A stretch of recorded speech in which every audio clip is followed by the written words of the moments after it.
আমার ভাইরা, বর্তমান সমাজের কিন্তু আমরা মানুষজন খুব চালাক। ফকির ধরলে কয় আল্লাহর রাস্তায় মাফ করো। খেরে তুই কি এতটাই বেন্যা ফকির যে ফকিরের কাছে মাফ চাস? কথা কয় না।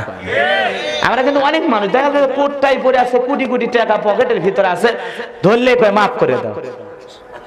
ফকিরের কাছে মাফ চাই 2 টাকা দেওয়ার ভয়ে। এই কয় নাম্বার ফকির? কি কথা মনে বোঝেন? হ্যাঁ, বগুড়ার মুসলমান কথা কি আমার বোঝেন? ফকিরের কাছে কারা মাফ চাইছেন? হাত তোলেন তো। ফকিরের কাছে আপনার মাফ চাওয়া লাগবে 2 টাকা দেওয়ার পরে, মানে ওই 2 টাকা দিলে আল্লাহ আপনাকে 20 গুণ ফেরত দিবে। কারণ সুবহানাল্লাহ, ওই জায়গায় 2 টাকা দেবেন, আল্লাহ আপনাকে 20 টাকা দেবে। 1 টাকা দান করলে 10 গুণ আল্লাহ দুনিয়াতে দেবে। তাহলে 2 টাকা দিলে 10 10 এ কয় গুণ? 20 গুণ আল্লাহ নগদ ফেরত দেবে। সুবহানাল্লাহ। দিবের চায় না, পকেটে হাতি দিবের চায় না, খালি কয় মাফ। হাই রে মাফ চাওয়া, সব জায়গায় মাপ, বইয়ের মহারানা পর্যন্ত মাপ আছে না নাই? মহিলাদের আলোচনা করতে গিয়ে বাজান কিছু স্পেশাল কথা বলার দরকার আছে না নাই? মা বোনদের জন্য ওয়াজ করা দরকার। ওরা বারবার আমাদের দেশের সরকার সংসার জ্বালায় পড়ায় করে দিল সরকার। আজকে একটু ওয়াজের মাধ্যমে মা বোনদের হালকা টাইট দেওয়া দরকার। কথা কোন ঠিক না ঠিক? এজন্য মা বোনেরা টেনশন নেবেন না। মা অল্প সময়ের মধ্যে আপনাদের ওয়াজ করে দেব শুরু। কারণ আপনারাই হলেন ঘরে বাইরে আমাদের নাটের গুরু। মহিলারা হলো বর্তমানে রাজমিস্ত্রি, আর আমরা হলাম পুরুষেরা সব জোগালে। জোগালে মানে বোঝেন? আমরা খালি জোগাড় করে দিচ্ছি, আর ওরাই গাঁথতিছে যেমনি ইচ্ছে, আপনার বুকের উপর গাঁথতিছে। কথা বুঝে দিব, একটু অপেক্ষা করেন। শেষ ভালো যাক, সব ভালো তার। কিছু আছে তো, খালি অপেক্ষা করেন। আয়াতগুলো তিলাওয়াত করছি, ঠিকঠাক করে দিচ্ছি। ফকির তো বোঝে, ফকিরেরাও কিন্তু বোঝে কে দেবে আর কে দেবে না। কথা বলেন ঠিক না ঠিক? ঢাকা শহরে একটা ফকির প্রতিটা বাড়িতে যা ভিক্ষা চায়, ওপর থেকে 3 তলা 4 তলা থেকে কয় ভিক নাই। কি কয়? ওপর থেকে কয় ভিক নাই। তো ফকির চিন্তা করলো, সারাদিন যদি নাই নাই কয় তো দিবি কি? এই কথা চিন্তা করে ওই যে বোঝেন না, বড় লোকের বাড়ির সামনে কি থাকে বাবা? কি বেল? Calling bell. ওরে সাপ দিয়েছে গো, 3 তালা বাজে উঠছে।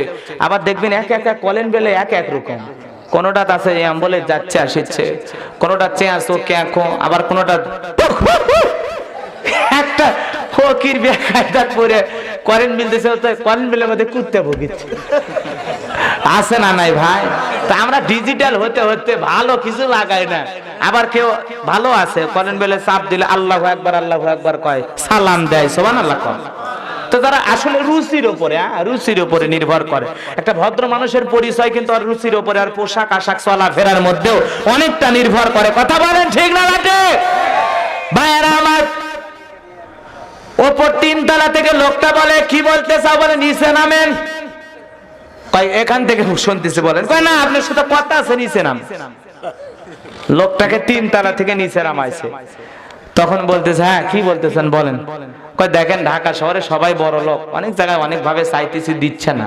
তা আমি একটা ফকির মানুষ, আমি ফকির হলে তো আমার একটা ইজ্জত সম্মান আছে।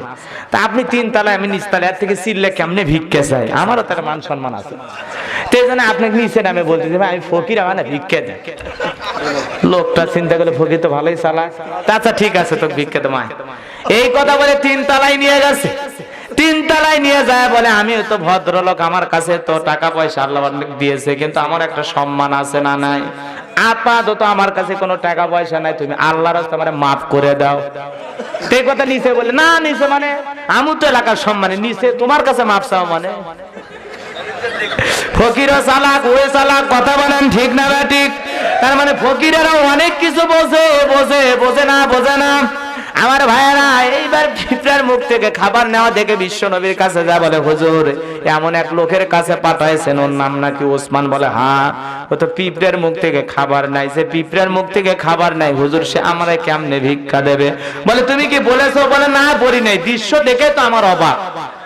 এই দৃশ্য দেখার পরে কি ভিক্ষা চাওয়া যায়? যাও তুমি অবশ্যই চাইবা। এইবার ওসমানের বাড়িতে যখন চাইতে গেল, যায় দেখে ওসমান পুরাতন ল্যাম্প চেনেন আপনারা? ওই ল্যাম্পের একটা সলতা থাকে কিনা, ওই সলতার তেল ছিটতেছে, তেল। ওই চিন্তা করলো, আল্লাহ আমি ফকির হলে তো এরকম কাম করি না, শোলটাই সামান্য তেল আটকে আছে, সেটা আবার চিপে চিপে বের করতেছে, এই লোক আমার দেবে না। আবার নবীর কাছে চলে গেল, নবী গো শোলটা চেপে দেবে না। বলে বলেছো? বলে না বলি না। আমি তো বলেছি তুমি যা দিবা, তুমি আগে যা তাকে বলো যে আমি নবী পাঠাইছি, আগে বলো, না বললে দিবে কেন? আমার ভাইরা আবার চলে আসলো, এইবার এসে দেখে ওসমান তুলে ধরে ধরে পাথরের নিচে রাখতেছে। এই দৃশ্য দেখার পর চিন্তা করলো, রে আল্লাহ, যে আকাশ যে তুলে উড়ে যেতে চায় না, এর কাছে চাওয়া মানে আম্মু খাওয়া, অতএব আমি চাইবই না। কারণ ফকিরা কিন্তু অনেক কিছু বোঝে না। এক বাড়ির থেকে এক বিশাল প্লেট ভর্তি পায়েস দিয়েছে।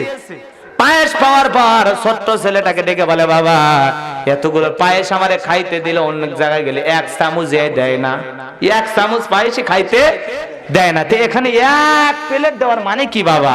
ছোট ছেলেটা দেখে বলতেছে, ও ফকির বাবা, আমার মা বলেছে গিট্টু। তার মানে ছোট্ট মানুষ আসল কথা বলে দেয়। কথা বলেন ঠিক না বেঠি? এজন্য ফকিরেরা কিন্তু চালাক, বোঝে অনেক কিছু। আমার ভাইরা এইবার বিশ্বনবীর কাছে যা বলে, হুজুর তুলে ধরে আমি চাইতে পারবো না। বলে না, তোমারে বলেছি তুমি চাইবা, তুমি যায় শুধু একবার বলো আমি নবী পাঠাইছি, এইবার ঘুরে আসবে না, যাও। ফকির এইবার চলে গেছে, যা বলে আসসালামু আলাইকুম। বলে ওয়ালাইকুম আসসালাম। আপনার নাম কি? ওসমান। বলে হ্যাঁ। বলে বিশ্ব নবী পাঠাইছে, আমারে কিছু দেন। বলে শোনো, আপাতত বাড়িতে যা আছে দিলে তোমার হবে, কিন্তু আমি তোমার একটু বেশি দিতে চাই, ভালো দিতে চাই। এজন্য শোনো, আমার কাফেলা আসতেছে, বাণিজ্য করে ব্যবসা করে ফিরতেছে, ওই কাফেলার মধ্য থেকে তোমার যেইটা পছন্দ হয় সেটা দিয়ে দেব, একটু অপেক্ষা করো। ফকিরের দেখবেন কিন্তু তাও সহ্য হয় না, বোঝেন নাকি? দেরি সহ্য হয় না, আর ধান্দা আর এক বাড়ি যাওয়া লাগে, এজন্য দেরি করে না, বুঝছেন? বাড়ির গেট বন্ধ থাকলে আর এক বাড়ি যায়। কথা কোন ঠিক না ভাই? ঠিক, দেরি করে না, সময় নষ্ট করবি না। বলতেছে না না, এত সময় 3-4 বার ঘুরে গেছি, আপনি আর দেরি করেন না, আপনি কি দিবেন এখনই দেন। বলে আপনার যেহেতু ধৈর্য কুলাইতেছে না, ঠিক আছে আমি একটা পত্র লিখে দেই, চিঠি লিখে দেই, আমার এই কাফেলার যিনি দায়িত্ব আছে তার এই চিঠিটা দেখাবা। আমি ওসমানের চিঠি পাওয়ার পর ওই কাফেলার মধ্যে তোমার যেইটা পছন্দ হয় সেই কাফেলার মধ্যে থেকে সেই উট, সেই সবকিছু নিয়ে তুমি চলে যাইবা। মানে কাফেলার মধ্যে যা কিছু আসতেছে ওর মধ্যে যেই উটটা মাল সামানা দেখে তোমার যেটা পছন্দ হয় সেটা নিয়ে তুমি চলে যাবে। সুবহানাল্লাহ। এইবারে চিঠি নিয়ে যা কাফেলার যিনি মিন দায়িত্ব পালন করতেছে তারে দেখায় ফেলেছে। ওই কাফেলার দায়িত্বশীল বুঝতে পেরেছে এটা ওসমানের চিঠি। দেখার পরে বলে, হ্যাঁ আপনার যেটা পছন্দ হয় সেটা নিয়ে যান। সামনে যেটা আছে সেটাতে দেখে মালামাল সব চাইতে বেশি। এইবারে সামনেরটা ধরে টান দিয়েছে, পেছনে যা আছে সব বাড়ি পর্যন্ত চলে গেছে। কোন সুবহানাল্লাহ। ফকির চিন্তা করলো, সব কিছু বাড়ি পর্যন্ত আসলে এত কিছু আর তো দিবে না, তাহলে নবীর কাছে যাই, আমারে কতটুকু দিবে ওসমানের কাছে জানতে হবে, শুনতে হবে। এইবার ফকির ভাইরা আমার বিশ্ব নবীর কাছে আসলো, নবী আমার ওসমানকেও ডাকলো। ওসমানকে ডেকে বলে, ওসমান তুমি বলে পিঁপড়ার মুখ থেকে খাবার নাও, তুমি নাকি পিঁপড়ার মুখ থেকে খাবার নাও? বলে হ্যাঁ হুজুর, কথা সত্য। বলে তুমি কেন নিয়েছো? ওসমান দেখে বলে, হুজুর আমার বাড়িতে যত জীবজন্তুর প্রাণী আছে সবার গর্তে গর্তে সবার স্থানে স্থানে খাবার পৌঁছানোর পরে তারপরে আমি ওসমান খাবার খাই। কোন সুবহানাল্লাহ। আর ওই পিঁপড়া অতিরিক্ত খাবার নষ্ট করেছে, অতিরিক্ত খাবার নষ্ট করতেছে, ওই খাবারটা নষ্ট করে আল্লাহর কাছে আমার হিসাব দেওয়া লাগবে। এজন্য আমি পিঁপড়ার যতটুকু খাবার ততটুকু দিয়েছি, ও কেন অতিরিক্ত খাবার নষ্ট করবে, এই জন্য ওর মুখ থেকে খাবারগুলো কেড়ে নিয়েছি। কি চিন্তা! সুবহানাল্লাহ। আমার ভাইয়েরা, তুমি নাকি সলতাছেবো, ডেকে বলে, হুজুর আপনি তো বলেছেন অপচয়কারী শয়তানের ভাই, সলতার ভিতরে কিছু তেল অপচয় নষ্ট হয়ে যাবে, এই ব্যাপারে তো আল্লাহর কাছে হিসাব দেওয়া লাগবে। আর আমি ওসমান আপনার সব কথা মানি, আর অপচয়কারী কেন হব হুজুর? এজন্য আমি সলতা চিপে চিপে তেলগুলো বের করেছি, তেলগুলো যেন নষ্ট না হয়। সুবহানাল্লাহ। আমি শুনলাম তুমি নাকি তুলে ধরে ধরে একবার ব্যাপারটা বুঝতাম না। ওসমান ডেকে বলে, হুজুর আমি ওসমান তুলাগুলো বারবার ধরতেছি, কারণটা হলো ওই তুলাগুলো জমায়া একটা সুন্দর যদি বালিশ বানাইতে পারি, তাহলে অন্য কোন মুসলমান ভাই ওর ভিতরে মাথা দিয়া, ওই বালিশের উপরে মাথা দিয়া সুন্দর করে আরাম করতে পারবে। সুবহানাল্লাহ। প্রতিটা কথায় তাদের চিন্তাটা, তাদের গবেষণাটা, তাদের ভাবনাটা সম্পূর্ণ আলাদা। চিল্লায় কন্যা সুবহানাল্লাহ। কষ্ট পাচ্ছেন ভাইয়েরা আমার, এজন্য মিসকিনদের অসহায়দেরকে খাবার দিতে হবে। কথা বলেন ঠিক না ঠিক?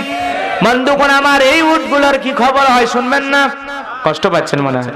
4টা অপরাধের মধ্যে 2টা অপরাধের কথা বলতেছি বাজান গো আমার। আজকে আমাদের সমাজে অনেক ওয়াজ নসিহত হয়, কিন্তু আমরা শুনি ঠিকই আমল করি।